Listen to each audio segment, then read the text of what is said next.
What's going on, everybody? It's your buddy, it's your pal Spaz Phoenix, along with Kristen. This is FLIX Fix. We've got a bunch to talk about. Kristen, how you doing? Sleepy.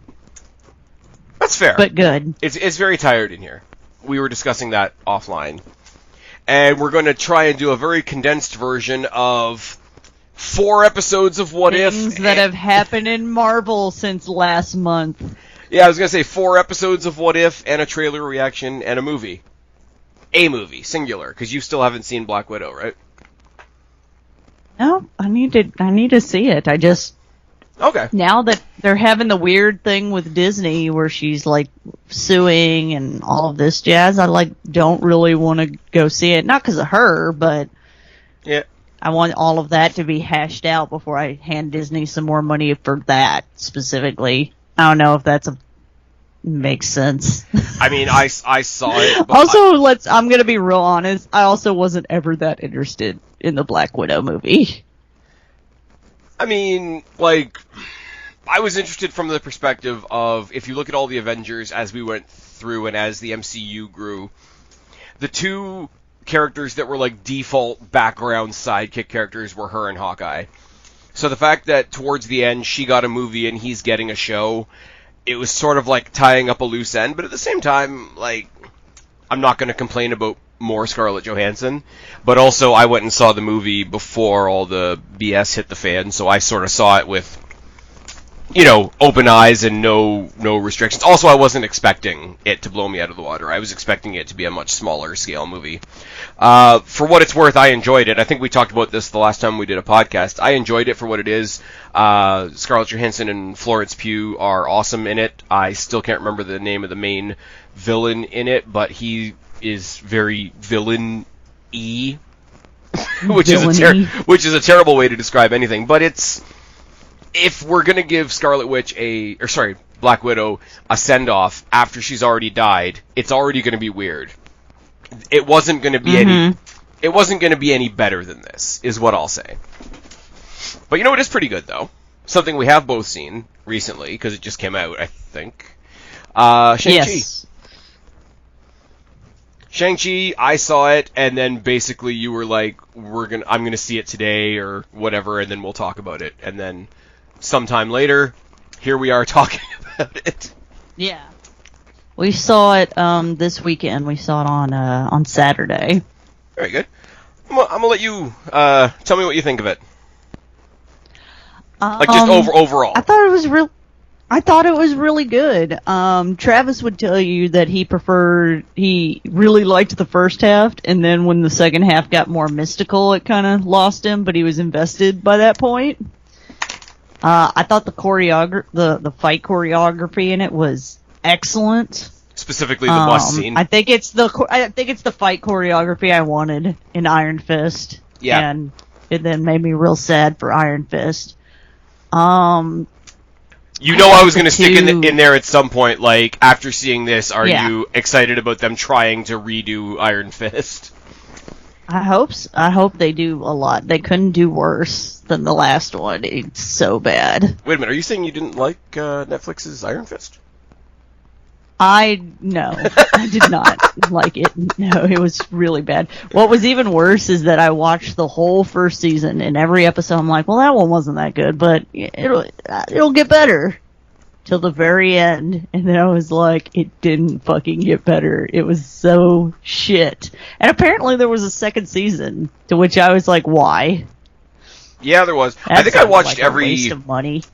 I think I watched every Netflix Marvel thing there was.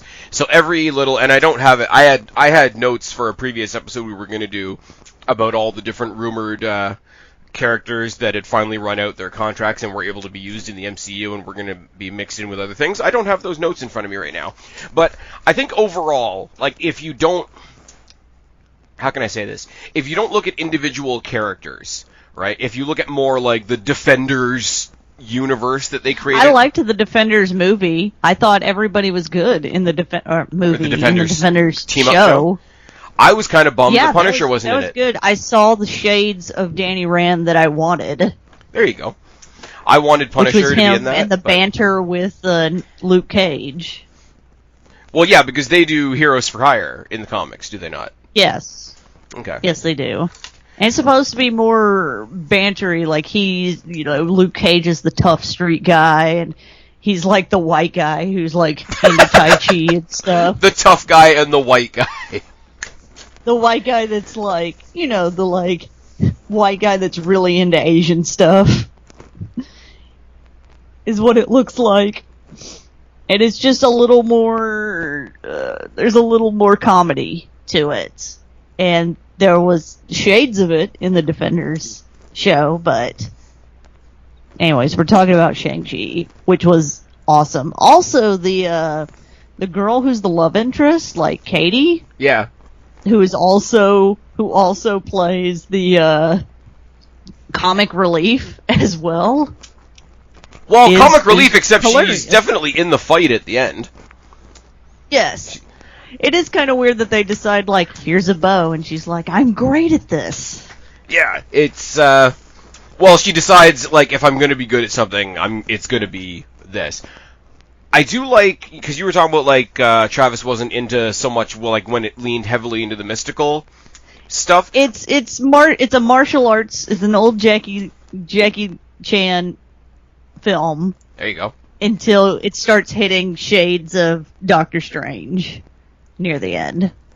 And see, I feel like because it's got it's myth, not magic, and I know that's a very fine line to put, but it's something that we haven't gotten in Marvel yet. We've gotten technology, we've gotten space, we've gotten dimensions, we've gotten, like, sorcery. We've never really had mythology, unless I'm forgetting something, right? So it's another bullet in the creative gun of Marvel that they can dig into, which I think is really cool. I said it to you before we came on air.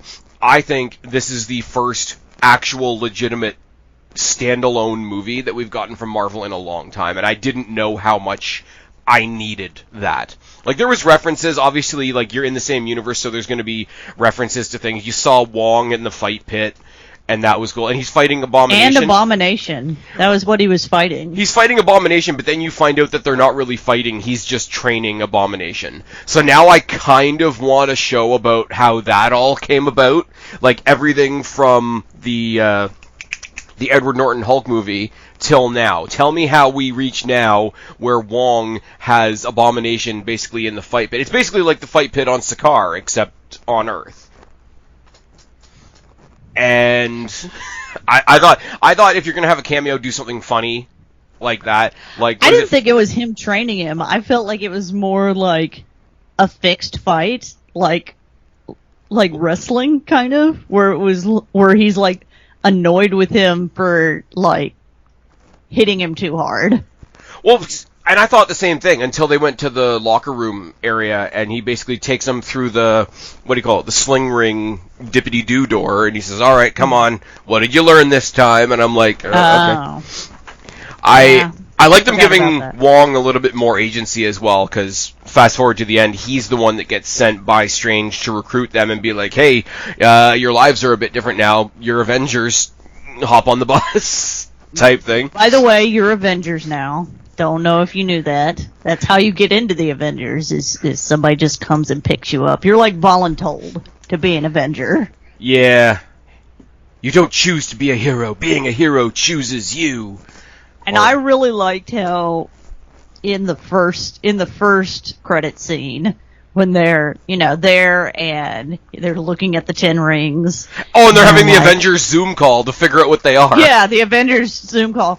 And they're talking about, like, well, how long has your father had it? How long did your father have it before he gave it to you? And how long was he alive? Like 1,000 years. And they're like, I mean, that's normal. And there's all kinds of different, like I said before, there's Wong to talk about, like, magically where they could be from. There's Okoye there from Wakanda to talk about, like, really, really high tech. No, she wasn't there. It was just Captain Marvel. Somebody from Wakanda was Dr. there. Banner. Somebody from Wakanda was there too, weren't they? Okoye was not there this time. No. Oh, okay.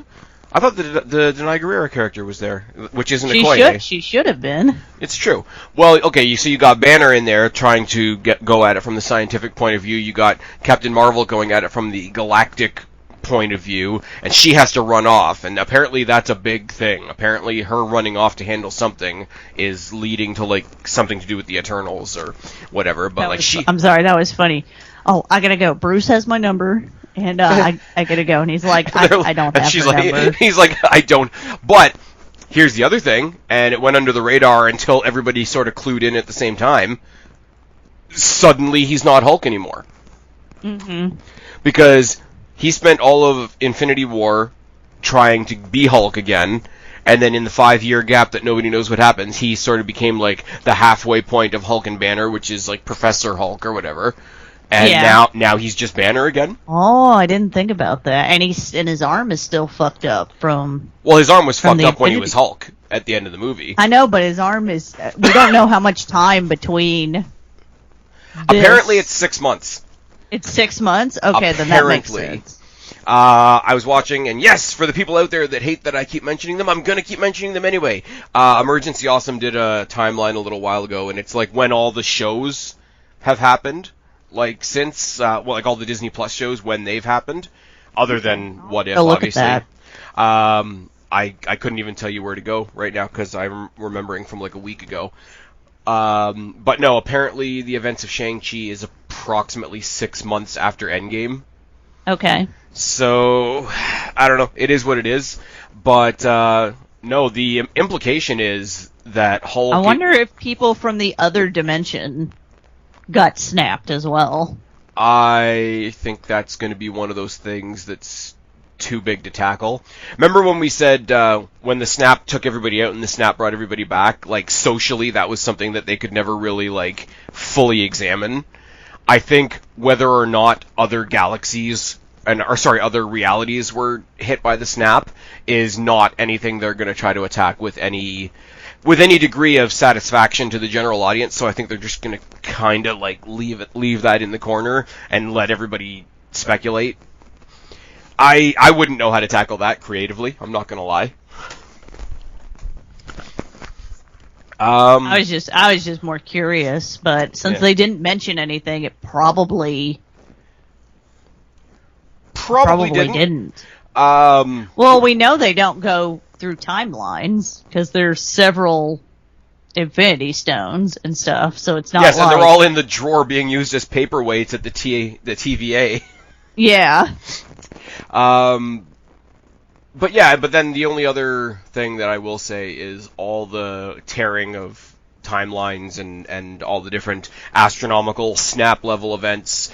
I could see that having to do with eventually when they decide to meld the Sony and Marvel universes together. But other than that, I don't see them doing too much, hey, this is how the snap affected this reality, that reality. No, they're probably not going to address it much more now. Everybody went, everybody came back. But yeah, if you want to talk about, if we want to wrap up the Shang-Chi thing, like, just in general, the story, hey, my dad was bad, I got away from him, I tried to have a new life, that really didn't work for me, now I gotta go face my past. It's a little bit Lion King. I was about to say, my one complaint is that the storyline is a little generic. But you know what, they had fun with it. They gave you a couple like false ideas, oh, this is what your dad told you, but this is what really happened. You can do a generic idea well. And I think they did do a generic idea quite well, but I came out of it thinking that's very, very Lion King. And him going along the way, him fighting with his sister, but like being on the same side, but still fighting, because that's what siblings do, is also very generic. And the fact that she was supposed to get rid of the 10 rings, and definitely did not do that. Yeah, that's the thing, like, she's a good guy until that second post-credit scene. And the big turnaround of, like, I'm gonna do the 10 rings and girls can do it now. Because that's what she was told when they went to, oh, I should say, the whole other dimension. Like, their mom's city that is tucked away in the forest, but really that forest is the door to the dimension where the city actually is. That's the biggest example of, oh, this is what you thought it is. This is what it really is. And the fake Mandarin came back. The Ben Kingsley fake Mandarin. I thought that was great. I thought this guy being so... Well, actually, so I don't know if you saw this. I randomly saw it late at night when I was, awake, and I was going through stuff to watch. There's a, 13-minute video All Hail the King? Yes. I haven't actually seen it. I've watched it, and it's about, when he explains, so I was, in jail and doing all this, and then I was being interviewed by, that whole shit, it's that, basically. Yeah. But I like that at the same time they didn't, turn around and call this, I can't remember any of the names, and I'd probably butcher them anyway, but the evil dad in the movie, they didn't just turn around and call him the Mandarin or say, oh, look, it's the real Mandarin. They turned it into a joke on Western culture. It's like, look, they tried to make a caricature of us, and they named it after an orange. Like, how stupid are they? I thought that was handled quite well, but also, as an Easter egg, the Trevor Slattery return in the prison there was not too bad, and his little six-legged puppy with no face thing and wings. I didn't mind that either. That was cute. I enjoyed that. It was the, you talk about the, what's the girl's name? She's got some weird name. The girl that plays the soon-to-be girlfriend. Is it Aquafina or some shit like that? Yeah. So I don't know what the actress's name is. Yeah. But you mean her Chinese name? No, I'm saying the actress that plays... he asks her Chinese name at one point. Oh, no, I'm saying the actress that plays her. Oh, yeah, I have no idea what her name is. Yeah, I'm saying the actress... She's funny. The actress herself has a weird name that I think is Aquafina or something like that. It's Zendaya from Spider-Man. I think Aquafina is her actual name, and I'm okay, that's also the name of a bottled water brand, but moving on. Everybody mentions her being the sort of the focal point of the comedy of the movie, but once you introduce the Trevor Slattery character, those two characters sort of share the comedic load through the rest of the show, and that's not too bad either, because you can't put the entire comedic weight of a movie on one character and expect it to just go. And he's funny too. Yeah. The lead actor, he's funny too when it calls for it. Well, yeah, he's from... should probably go to bed. Or... Yeah. He's from Kim's Convenience, which I've never seen. But in our theaters up here, as most people know that have been listening to us do this podcast, our theaters here opened up not too long ago. And I've been to the movies just about every weekend. And one of the other movies I went to, there was an ad with him in it. And it was just an ad for the theater. It was an ad for Cineplex. And it's most of you know me from this. And quickly a poster for Kim's Convenience goes across the screen. But soon you're going to know me from this! And a poster for Shang-Chi went along. And it's I want to thank everybody that's done everything that they're supposed to do so the theaters can be open again. And I can't wait to see you all soon. It was just some pumped up, feel good, hey, theaters are back open again thing. But if I had... Yeah, excuse me. If I hadn't seen that little, ad or whatever you want to call it, I wouldn't have known that the guy in this was from Kim's Convenience because I don't watch it. So I was that's a little bit of trivia. I came home, told a couple of my family members that do watch Kim's Convenience. It's hey, you want to watch Marvel? We got another one of the actors that you like. Mm-hmm. Do one of those. No, he was good as well, and I like that. With an old school martial arts movie or an old school mythical type movie like this it can fall into the category of being really, really serious. And the fighting style itself is taken very seriously, and our history and our mythology is taken very seriously. Here, have 10 dusty textbooks and call me in the morning type thing. And they didn't do that with this. They put in the appropriate amount of hey, we're coming over from North America where we're not dressed like you, and we don't know all the history here, and we've got a very different attitude. And I thought they even though it was a homecoming for him, he was still the fish out of water when he got back. And I thought I think all of that, all the little, overall, action-wise, visually, the whole thing was spectacular, but all the little dynamics between all the characters worked surprisingly well in this movie. I don't think there's anybody that, got too much time. I don't think there's anybody that got shorted. I think it was pretty damn good. And on a personal note, the last movie I saw before this was Candyman, which was absolute horseshit. So this had to make up for me seeing a bad movie the week before. So I came out of this thumbs up, 2 thumbs up from me. And I agree. And as much as I like Black Widow, it was really more a case of me messaging you and being sort of like, hey, have you seen it yet? We should talk about this. For anybody listening, this wasn't particularly a blow-by-blow like we usually do if we're reviewing a movie, but if we haven't said it enough times already, go see this, because it's really good. And if this is how we're going forward, I've got a really good idea, or I've really good, really good feeling about Phase 4. Now, they didn't have it in this is the last thing I'm going to say about this movie before we move on. They didn't have it in this movie, but it seems to be in just about everything else. How far do we go into Phase 4 before the whole multiverse idea starts burning people out? Where, nothing is solid, because at any time they could say, oh, well, that's just what happened in that universe. Let's see 5 or 6 more versions of this. I think What If is them dipping their toe into how quickly that'll get burned out. Speaking of What If, we're going to do the quickest reviews ever. I've come to the conclusion very quickly that I'm being more harsh on this show than I have on any of the other Disney Marvel shows so far, because I think I literally like every other episode. I definitely didn't like the first episode, and the second episode I feel like they went the complete opposite of the first episode, and that doesn't mean I was in love with it, but and I think after that it kind of normalized out. We've had 4 episodes, right? Well, we've got 4 to talk about, because the Doctor Strange one I was like, okay, that one was really cool, but Captain Carter I had a big issue with. Yeah. T'Challa becomes Star-Lord. I had a lot of, and sorry, I've just got the wiki in front of me, so I'm sort of looking at it top down. What if T'Challa became Star-Lord?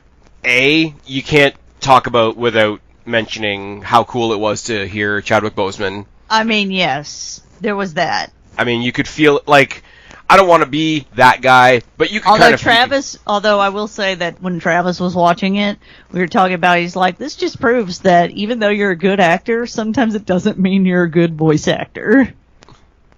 Oh, so he didn't like it. Apparently the voice acting was a little, if people are nitpicky about that. It didn't bother me. I'm enjoying it, because it sounds like, and this is all perspective, obviously, but it sounds like everybody's having a good time. What if T'Challa became Star-Lord? It's obviously a takeoff of Guardians of the Galaxy, which are some of the more fun movies in the Marvel Universe anyway. I love the twist that Thanos is a good guy, and he's just one of the guys. It kind of shows that the only problem I really had with this episode is that it's basically Peter Quill is shit. Because look at all the great things that could have happened if somebody else was Star-Lord. Yeah, it was a little over the top, the whole, they kidnapped T'Challa, but then T'Challa turned all the Ravager criminals into good guys. I thought that was a little bit much, because you get very much from their character, they're going to respect him, and he's going to become one of them eventually, but, you can picture all the old guys on the ship calling him kid type thing. Mm-hmm. So the whole idea that he basically transformed this, this intergalactic criminal organization into a bunch of Peter Pans is a bit much. I'm not gonna lie. The Drax. I liked the Nebula angle where they made her femme fatale. Yeah, and she was she did a triple turn. She turned on them, and then she turned on the Collector. And I like the fact that Drax was just a cameo.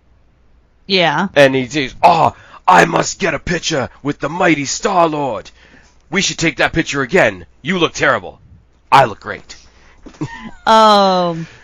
Before we get too much further into it, can I just run down what I didn't like about Captain Carter? Oh, yeah, for sure. And the fact that It was garbage. Yes, this is part 2 of our review from last time. It was not good because no, it wasn't. All they did was put her in the same. She was the least interesting thing about that whole episode. I thought Steve Rogers was interesting, being the first Iron Man. I thought, it feels like they were far enough back in time that this is where, admittedly, and it's wrong, this is back in the time where they didn't let women do very much, right? It was, but also, like, they basically, like giving her the costume and the shield. Steve Rogers, like, picks those things because he wants to defend as opposed to, like... Yeah. Well, no, but that's kind of where I'm going with it. It just feels like they made this episode, and it's like, look at this period of time where women didn't get to do stuff. So look at how awesome we are. We let women do stuff. It was a really shitty version of the really awesome part in the first Wonder Woman, where they're approaching no man's land. And it's basically like the unsaid joke is, well, she's no man, so she can go off and do it, and that works because Gal Gadot just comes off as a badass. It's like, well, men can't do this, but I can, and it's very much that, but it's done really, really well. And Gal Gadot, as we've said in the first Wonder Woman movie, is absolutely fantastic. This feels like the writers were doing that, and it's like, well, women didn't do much back then. Let's throw her some super soldier serum and send her on her way. Yeah, that one was not good. But you know which one I did like was the Stephen Strange. Yes. One where are we intentionally skipping? I guess he decided he wasn't, and I guess this one decided he wasn't an asshole, so he stayed with the one chick. Yeah. I was gonna say, I hope we're just intentionally skipping What If the World Lost Its Mightiest Heroes, because I thought that one sucked. What was that one? That was the one where, like, all the major Avengers are dying, and then you find out at the end that it's Hank Pym, and he's just gone a bit shitty with grief, and he's just, like, a crazy guy. Hang on, I gotta think what that one was about. Who's the main focus in that one? There's no main, it's, it's Nick Fury. It's following Nick Fury. It's following Nick Fury and Natasha, and, like, all the major Avengers keep dying, and they don't know how. And then one of them has a fight with a library with a quote-unquote... I mean, that should say a lot that I didn't remember it existed. Yeah, I was just like... But I do remember at the time showing the reveal as Hank Pym as Yellow Jacket was interesting. Yeah. But, I mean... But it's like, he's a bit sad, so he's gone a bit crazy. So now it's not even a villain that you could get mad at as a watcher. It's just like, he's old and a bit sad. Like, it was such a like I said, it should be a review in itself that I completely forgot it existed. Yeah, I think we can leave it as it is. Go on to the Doctor Strange thing. The Doctor Strange one was where it really started to be like, oh, these are cool. Yeah. See, and the Doctor Strange one is the one that delves the most into, like, all the mystical, magical, unearthly things. And you think that that's what I would focus on here? The Doctor Strange one, What If Doctor Strange Lost His Heart Instead of His Hands, was the first Marvel thing in a while that actually legitimately made me sad. Because you're just watching this guy, like, get wrecked by grief. Over and over. Over and over and over again, yeah, but it's just like, here's this guy who, like, even if we take Doctor Strange that we know from the Doctor Strange movie, who's a bit of a dick, but he's still... But his whole flaw is, I can fix this. Yes. Right, and there's a part of me that wants to say if you become a doctor, you've got a little bit of that in you. Yeah. Like, speaking in a very generic sense, like, if you've chosen a career where people are still alive because of you, it gets you immediate points with me the same way a nurse does, the same way an EMT does, the same way fire, the same way police. It's like that. So it's even when people go back and watch Doctor Strange, oh, he's such a dick and whatever, and it's like, okay, well, he went from that's a serious thing that that's a serious, like, I'm not saying what am I trying to say? A lot of doctors are like that. They have a little bit of a superiority complex because they almost have to. Well, yeah, but this is the thing though. Like, if I'm, they have to think that they can cure everything and are the smartest person in the room. Yeah, and you know who benefits from that?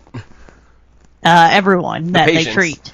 Like, if I have to go in I dated a doctor in college, or nice. A med student. But if I'm going, and you know what the thing is, objectively, to sit down and have a drink with that guy, maybe he's a dick. But if I'm on the table under his knife, I hope he's in there trying to be the best doctor he can be. Like, I don't know. Sometimes arrogance is good. That's all I got. But to see him go the way he goes... But to see his arrogance be like, you can't fix this. And he's like, oh, no, I can. And it tears apart literally the entire universe. And what is it? It's basically the ghost of the Ancient One comes back and splits him in half. So one version of him is still sitting at home being sad, and the other one's gone into that other world to learn about all the dark magic and whatever. Here's the thing, though. Because they say that the whole thing that drives him to Kamar-Taj in the first place is because he can't be a doctor anymore. In the movie, he can't be a doctor anymore literally because his hands don't work anymore. Mm-hmm. In the show... Well, he can't be a neurosurgeon, so... Well, I go back to, if I'm on the table, I don't care what you're operating on, I'd like you to have a steady hand. Yes. I'm just saying. But, it's funny because in the show, he's dealing with heartbreak, and heartbreak is terrible and crippling, and please don't let me say anything otherwise.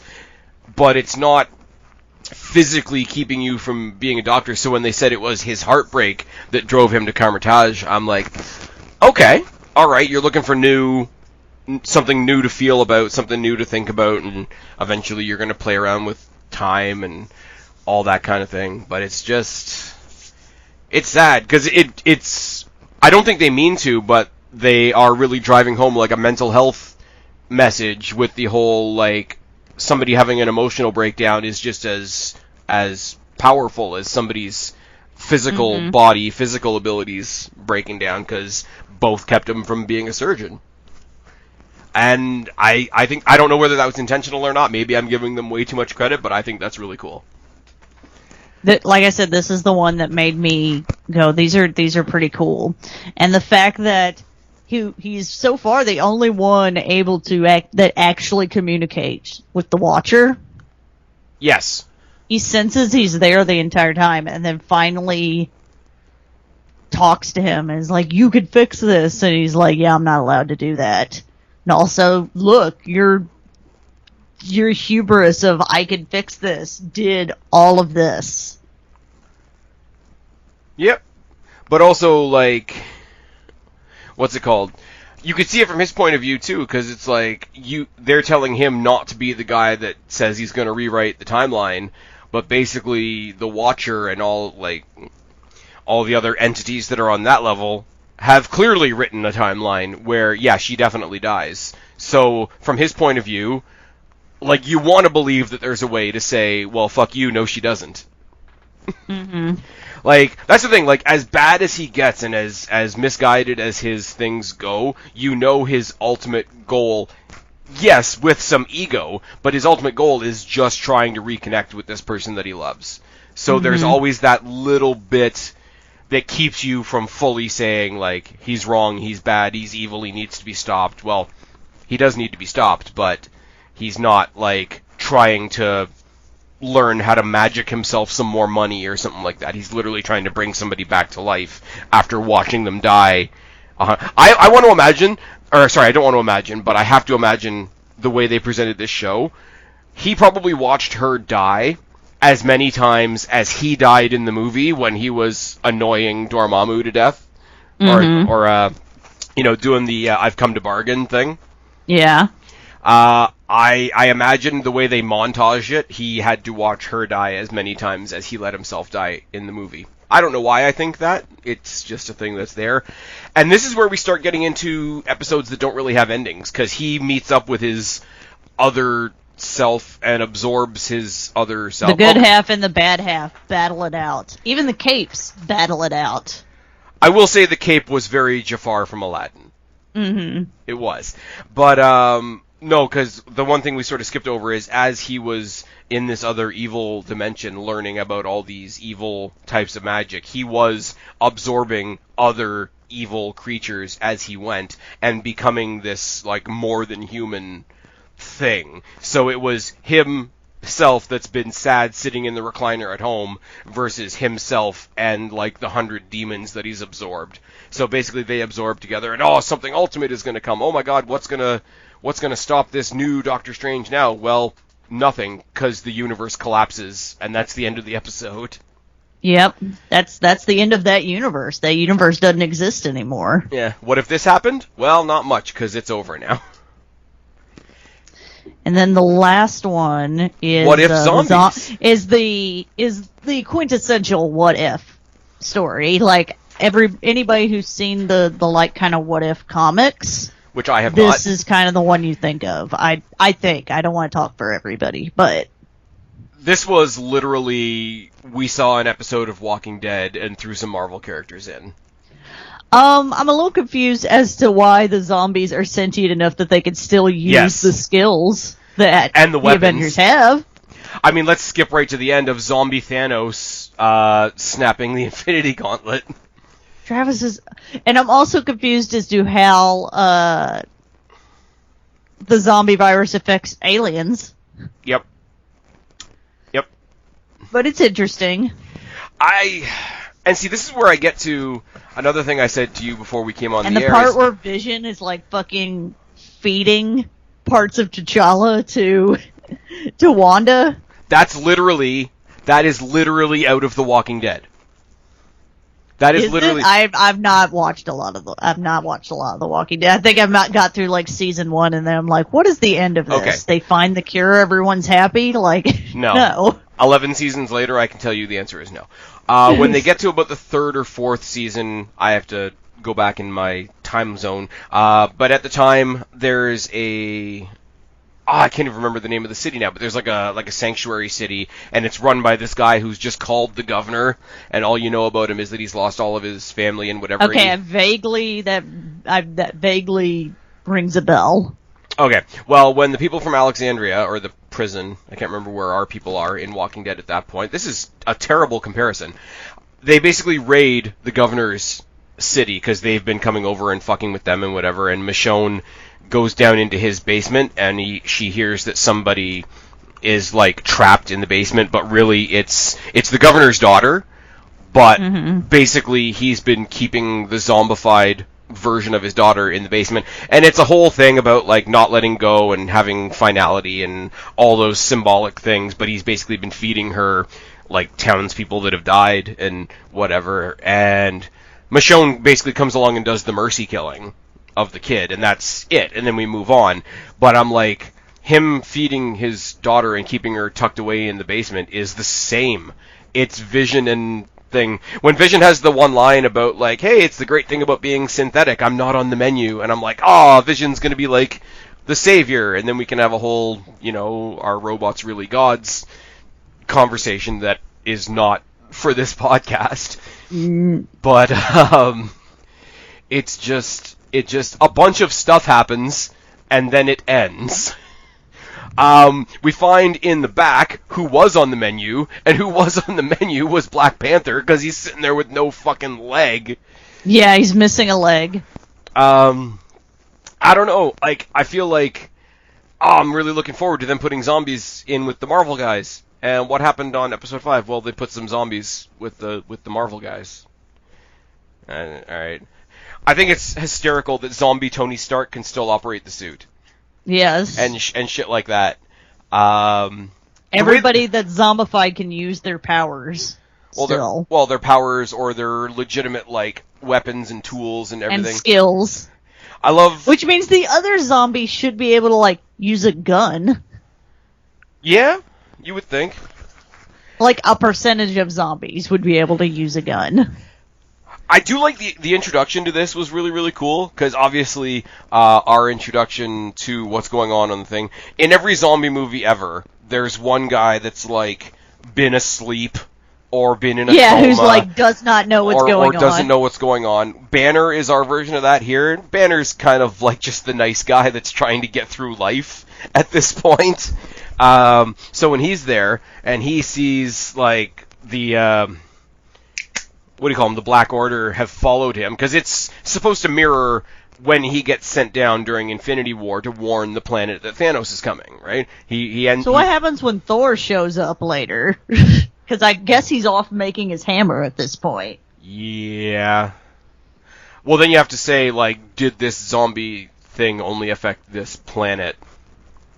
And I don't think they ever really confirm. You assume that it's kind of a thing that's happened on Earth because it came from the quantum realm. So once again, Hank Pym can fuck off because he's causing all kinds of problems in 2 episodes now. That's true. But lost my train of thought now. No, I just love it because the Dark Order follow him to Earth, right? Because he's supposed to be like the herald of Thanos. Supposed to be Silver Surfer. The rights got in the way and all that kind of thing. But well, I mean, Silver Surfer wasn't the herald of Thanos. He was the herald of Galactus, the big giant guy who eats planets. The big cloud. No, he's a dude. He's just a giant dude. He's a big cloud in one of the movies though that everybody hates. Oh well, then fuck that movie. What is it? Right. Fantastic Four: Rise of the Silver Surfer. Because I didn't see that one. That's probably why. And all it is Silver Surfer like punching holes in planets so that the planet is easier for the cloud to eat. And that's apparently Galactus. Yeah, I'm glad I didn't see that movie now. The Fantastic Four movies are awesome. Top shelf. But but when he lands, and then what happens in the actual Infinity War when all the Black Order Thanos' guys are there and they're attacking Banner. Banner can't turn into the Hulk. It's all very Infinity War until the Avengers come and save him. Until zombies show up. No, but the way they play it off though is like the Avengers come, they defeat the Black Order, whatever, and they're beating them. He's like, thanks guys, you saved me, and then they're still beating him down, sleeping. All right, guys, I think they're dead. I think it's okay now, and then they start eating them. It's like, okay, guys, it's enough now. And then there's the big reveal that the heroes have already turned. Yeah. I thought that was, for what it is, for the amazing concept of let's stick some zombies in a Marvel movie. That was a pretty good opener. That was a pretty well laid out opener. And what they say in the opening is absolutely true. Like, okay, zombies are one thing, but you've got all these like super powered defender individuals. However powerful they are, all they gotta do is get bit once. However powerful they are, in any way, shape, or form, you don't want them to be some way turned against you. It's, I can't think of the name of the story. I also spend a good majority of this episode going, I know, let's take the biggest, toughest guy in our group and send them over to the zombies. Because you know what would be great? The Hulk being a zombie. That would help everyone out. And you know what I just thought of just now? You know what would help? Giant Hope Van Dyne being a zombie. Giant Hope Van Dyne being a zombie and being a giant zombie. Can I just say, they didn't need to do it at all, but they did it anyway. Ant-Man's just a head in a jar now. Yes. And he sort of gets a body again because the cape starts carrying him around. I like how the cape has decided, like, yeah, I'm going to help out people. Well, the cape doesn't have any flesh to bite into. So I guess the cape is along the similar line of Vision with the whole, hey, I'm synthetic, I'm not on the menu. Now that brings up an interesting question. What if they all die and only Vision and the cape are left, and then Vision becomes... Well, Vision's dead now because he ripped the Mind Stone out of his own head. Oh, that's true. No, but if he hadn't done that, and he gets a hold of the cape and maybe the Eye of Agamotto, and then he becomes, like, the android supreme? I don't know if androids can do magic. I think you have to be organic for it. Well, magic is being infused into technology into what we're going to talk about next. So keep that in mind. Okay. Again, but for the second episode in a row now, episodes 4 and 5, the Doctor Strange episode and the zombie episode both end with, alright, so the world's fucked. The end. Yep. I don't mind those, because, like, some of them aren't supposed to have endings per se, but if the rest of the season is like that, hey, let's bring you to a point and then just drop it off. I don't know how they're going to be collecting characters, because eventually, or supposedly I should say, because this is all like word of mouth and all that, apparently the idea is from all these different timelines, they're going to be plucking out alternative versions of all the characters and creating the Guardians of the Multiverse. And if some of the worlds just cease to exist, I don't know how. Well, then they're definitely not getting anybody from there. Well, they're not getting anybody from the last 2 episodes. The one that they can take from What If We Lost Our Mightiest Heroes, the one that they could take is either Fury, Natasha, or really, really crazy, sad Ant-Man. What if T'Challa became Star-Lord? T'Challa Star-Lord is definitely going to be on that team. Like, it goes without saying. Yeah, Captain Carter's going to be there. I'd rather have, like, Iron Steve Rogers. And you know how I feel about Steve Rogers. Well, let's talk about Spider-Man, who would definitely be taken from the zombie episode. Yeah, I would think so. He ends up wearing the cape at some point, too, doesn't he? In the episode? Yes. But let's talk, and it's going to be completely out of date now because I think it dropped like 2 weeks ago, but I don't care. Spider-Man 3. Oh my god, I forgot what it was like to be so hyped for a movie. We did a whole episode a while ago just about rumors leading up to this movie. And it seems like a lot of them are coming true. I love the explanation. Everybody's like, oh my god, they gave away the whole beginning of the movie in the trailer. I don't care. Because it's awesome. Tom Holland and Zendaya are great, bouncing off each other, just sitting up there on the roof. Doctor Strange in his puffy jacket, because it's snowing it's snowing inside, is fine. Wong just being snarky to Doctor Strange and fucking off is great. We can sort of tie this back to the Doctor Strange What If episode, because like they're warning him not to do it, and he's like, yeah, I can fix this. So it's still the hubris. And you have to have somebody with the hubris, because we don't have Tony Stark anymore. Exactly. Like, Tony Stark created all of his own problems. Doctor Strange didn't create his own problems, but he definitely has enough hubris to do so. I'm currently watching it again. Okay, fair enough. Well, I can't hear anything, so I'm not going to get dinged for a copyright. No. Nope. Any asshole that's trying to ding me for a copyright hasn't listened this far into the podcast anyways. Has somebody tried to ding you for a copyright? People ding me for copyrights, like when I used to use music, which was kind of funny, because all I'd get was from YouTube would be a notification, because I'm not monetized, right? So they're like, this would have kept you from being monetized, and I'm like, but I'm not monetized anyway, so I don't care. Yeah. Like I've put up little clips of like wrestling shows that I've been at, and somebody's entrance music was playing in the background or something like that, and I've been dinged for that. Like, YouTube's ridiculous. I'm so close to taking this to, like, just a podcast. It's ridiculous. It's why I don't use the Hailstorm intros and outros anymore. Sorry. Let's listen to Kristen watch. Where he's like, we're beyond sir. And he's like, yeah. And he says, Steven. Well, that feels weird, but I'll allow it. You know what that makes me think of? Friggin' conversation in Falcon and the Winter Soldier when they're talking to Zola, and I don't know what he's talking about, but he's like, he's out of line, but he's not wrong. The whole, that feels weird, but I'll allow it. Oh my god, I'm still so hyped about it right now. Yeah. So they are giving away a good portion, but I don't care. Yeah. Yeah, they are. You know what? Most of the stuff that they're giving away in this trailer is stuff that people have been speculating about for over a year now. So they're not giving away anything that most people that would watch the trailer early didn't already know. Yeah. Like, they haven't given away the other 2 Spider-Men, which is fine. We only got a little hint of Green Goblin. We definitely saw Dr. Octopus. Mm-hmm. A lot of people are saying that they see lightning in the sky, and that's the indication of Electro. I'm like, it could just be a storm. Mm-hmm. Like, one way or the other.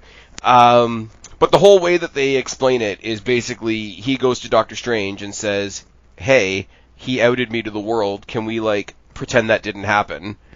And imagine, I love that they took the same actor for Dr. Octopus. Oh, yeah. No, they are literally pulling the characters from the old movies, which I do like. Apparently... Well, and even though that's kind of known, like that's a thing that we all know is supposedly going to happen, they didn't really spoil that. No, well, you don't see Andrew Garfield, you don't see Tobey Maguire. No, you don't see any other Spider-Man at all. You only see Dr. Octopus on the screen. Green Goblin, you hear the laugh and you see the Goblin Bomb. Mm-hmm. I'm pretty sure it's been confirmed Willem Dafoe's coming back to play the Goblin. I know What's-His-Face is coming back to play Electro. I just don't know whether the storm you see in the trailer is, like, him actually showing up, or is it just, like, atmosphere, storm, whatever. But, I mean, let's take a look at, like, the actual thing of Doctor Strange just pulling strings from different realities to, like, recreate a reality where nobody knows who Spider-Man is. Mm-hmm. And you take the hubris of Doctor Strange and the kind of, like, Spider-Man is still an awkward kid that can fuck things up, and there's your soup. There's your soup for disaster. I've also heard, one of the things that I have heard is, as far as the Netflix crossover, is you might get the introduction of Matt Murdock in this, because there is also a heavy amount of, like, Spider-Man and all of his loved ones dealing with the, I don't know whether it's supposed to be like the FBI, the police, the CIA, whatever, because he gets outed, so obviously he's being investigated. So, if there's a legal aspect to it, you might get your Matt Murdock introduction here. Also, apparently Matt Murdock is going to be part of the She-Hulk show, because she's apparently also a lawyer, if I'm hearing things correctly. She is, yes. Why are we dinging? Why is this? I don't know why, and maybe when it comes out, I'll feel different about it. But, I mean, I've always felt this about She-Hulk. Do you watch Futurama at all? Here and there, but I probably wouldn't get an inside joke if you told me one. Well, there's an episode where, like, the, Omicron Persei 8, like, shows up, and they're like, we want to see the end of this episode, and, like, it's, like, single female lawyer, and they have to, like, put on that. Oh my. And it reminds me of that. I'll have to send you the episode or something, but... I thought you were going to say the one where they go to, like, the Amazon planet and everybody gets, like, death by Snoo Snoo. Snoof Snoof? No. Not death by Snoof Snoof. You know there's way too many jokes I can make with that. Although, man. I will say, on a complete side note, when we went and saw Shang-Chi, there was a trailer or something for a new TV show. I don't remember. I think it's on, like, Hulu or something. I don't remember. Sorry. And it's like a plague comes through and kills all the men in the world except for one. And it's like this big drama about, like, this group protecting the last, like, male on the planet and trying to figure out why he didn't die. And that's all I could think of. It's like, even if, like, they got every female to, like, have sex with him and have kids, there wouldn't be enough genetic material to spread around. And then also death by Snoof Snoof. I'm not... I think it's literally called The Last Man. I'm not gonna respond. Anything I say in response to any of that is just not gonna be popular. Oh, it's on FX. Oh, good. Does the F stand for feminism? Anyways, moving swiftly on. You know what the best thing that I saw? And somebody put it in a meme, so I thought it was fake, but it actually is an actual thing. And if we find it, we're gonna review it. And no, it's not. Hang on. Before you say it, it's not called The Last Man. It's called Y, like the letter Y. The Last Man. Oh, because they killed almost all the men in the entire world, so now they are upset that one made it through. Anyways, so I saw a meme that was like, oh, the perfect movie doesn't exist, and then it's like, oh, and then it had a thing of this, and I thought it was fake. And then my buddy looked it up for me, and it's actually not fake. And it's called Velocipaster. Okay. It's a minister who's a velociraptor? Who discovers he has the power to turn into a dinosaur when he wants to. And his friend, who's a hooker, convinces him to use this power to fight crime and ninjas. This is somebody's art school project or something. I want to find this because I want to see how terrible it is. It's bad, I can already tell you. It's very bad. If I find it, I'm sending it to you, and we're going to do a deep dive on... As soon as we watch Deathbed, the Bed That Eats People. And re-review Alien 3. Hey, no, I'm never watching that again. I don't care what somewhere, you're asked. Somewhere way down the pike, we're still going to do Split Glass and Unbreakable. That was just the reviews that fell into the abyss. But yeah, Spider-Man. Getting back to it because we went way off the thing there. Looks really good. I like the concept. They've sort of jammed in Doctor Strange as the surrogate father figure in place of Iron Man without it feeling jammed, which is kind of cool. I kind of hope the message is we start at the beginning and everybody knows who Spider-Man is, and the biggest thing in the world is, okay, now we can freak out about who Spider-Man is, but oh, wait a minute, maybe instead of freaking out that this kid has been saving us the whole time, maybe we should pay attention to the fact that he's still saving us the whole time. I hope there's some kind of reveal like that at some point. But also, I've seen the design art, and you're going to talk for a second because I have to find something now. Oh, okay. I'm going to talk for a second. Yeah, you are. About the design, about not the design art that you're about the design art that I'm going to through. look for. Well, I used all my stalling talk. Apparently, Spider-Man is going to hold the power supreme at some point in this movie. Okay. Cool. I'm not, like I always do, I will not be watching anything past this trailer because I feel like they can get really, spoilery. That's true. In more than one trailer. I watched the first trailer for what was the last one? Not Infinity Wars, but, Endgame? Endgame. There we go. And, I felt better about it. And I try not to read any speculation because because I know other stuff about Marvel and some of the comic book stuff, and I don't want to get an idea of, it's going to be like this, and then get disappointed because it wasn't like how I wanted. I just want to see what they give me, which is, I feel like a lot of what happened in Star Wars, not specifically to me, but... Right. No, I get that. 100%. Check out your feed. Yeah, I see it. That is apparently his, Stark Tech Spider-Man suit that shoots magic. I mean, it's interesting. I just, we'll see what it actually is. People are gonna have dem opinions. So, yeah. I don't know. Spider-Man looks really good. I don't know what else to say. I'm pretty hyped about it. I was gonna say, I don't think we've ever come up here specifically just to do a trailer reaction before. Maybe once. So yeah, we're kind of dropping off at the end, but yeah, let us know in the comment section or on Twitter. What did you think of Shang-Chi? If you've seen it, if you haven't seen it, and we spoiled some of it for you, then sorry. You should have turned it off. I don't know what to tell you. What If is a little bit more up and down for me and for Kristen, I would say, than some of the other shows we've seen.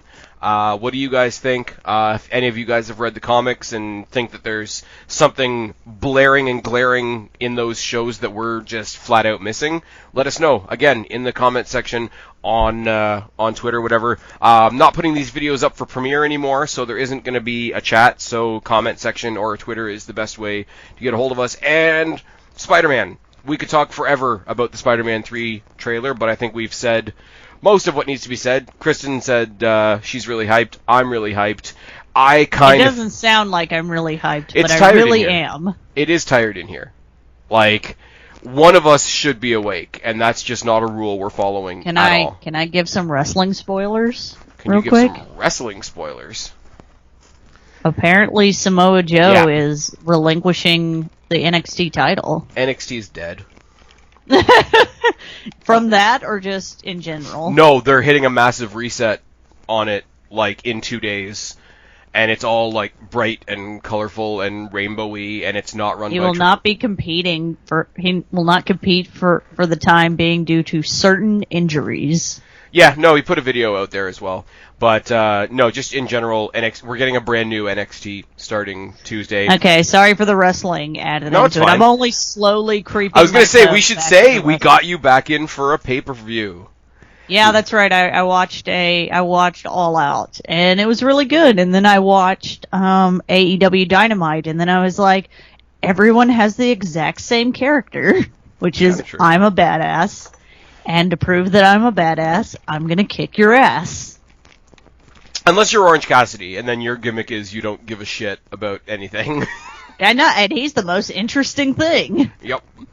But, yeah, for those of you that are still listening, I'm not doing a review of NXT this week. Jake DeMarco and myself will do something probably Thursday or Friday talking about what the new NXT looks like, seeing as it's apparently being run by Vince now, and it's full of rainbows, and we have no champion. This can only go well. I've really depressed the hell out of myself now.